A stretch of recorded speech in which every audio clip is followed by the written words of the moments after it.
to speak in this important debate, and it's a pleasure to follow the Honourable Member for High Peak. I'd agree with him that some of the measures contained in today's statement are bold. Indeed, the cut to VAT for the tourism and hospitality sector, the cut to 5%, is one that I would highlight. It's been a long-standing Plaid Cymru policy, of course, and I never thought I'd stand here in this place to thank a Conservative Chancellor for the temporary implementation of Plaid Cymru policy, but there we are, I do thank them nevertheless. Other measures that I'd like to put on record my support are those relating to the youth employment. These measures are particularly important for Wales, where employees under the age of 25 were almost 3 times as likely to have been working in sectors that were shut down as any other age group, with 18% of female employees, of course, working in shut-down sectors compared to 14% of male employees. And although I'm welcoming these particular measures, Madam Deputy Speaker, I have to note that the fundamental challenges facing the UK economy, including low productivity and regional inequality, have been exacerbated by the COVID-19 crisis.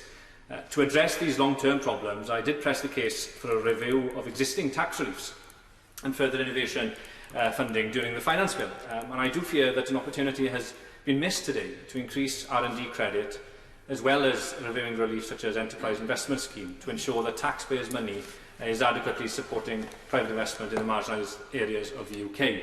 And you'd only note that 46% of public R&D funding is spent between London, Oxford and Cambridge. So in this regard, Madam Deputy Speaker, I had hoped to see some measures to address this issue.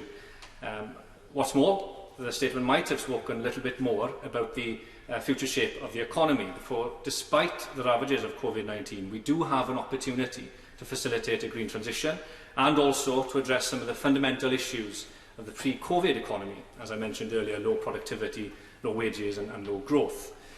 The long overdue, I would argue, support for home insulation is another measure that I would welcome, and in doing so I would speak to the Minister and saying that I do hope that this measure will utilise the fantastic nature of Welsh wool, particularly given the difficulties that the British wool industry are currently facing. But with research showing that just 1% of the global fiscal response to COVID-19 is going to green projects, there was a clear opportunity today for the government to set out its environmental credentials and lead by example.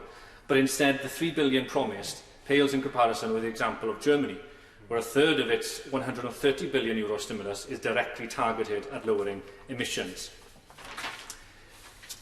I am conscious that the Chancellor suggested in his speech that a third phase to the economic response would focus on efforts to rebuild the economy, and so I very much hope that these issues will be addressed at that point. But to conclude, Madam Deputy Speaker, the Chancellor did explain that the current phase, or the second phase, that we are addressing today, is about jobs and placing measures at the heart of the economic recovery. In this respect, I'd note that the economic recovery is intertwined with the success in containing any outbreaks of the virus.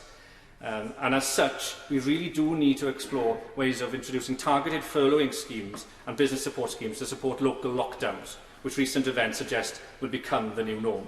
My concern in this regard is that with the statutory sick pay payment at less than £100 a week at the moment, many people will face a difficult decision if they are asked to self-isolate. A choice between doing the right thing for public health and putting enough food on the table for their family. Now, this is an unnecessary risk which could undermine not only the efficacy of local lockdowns, but also any wider economic recovery. And with those words, I do hope that the Minister and the Government can give further consideration to these points.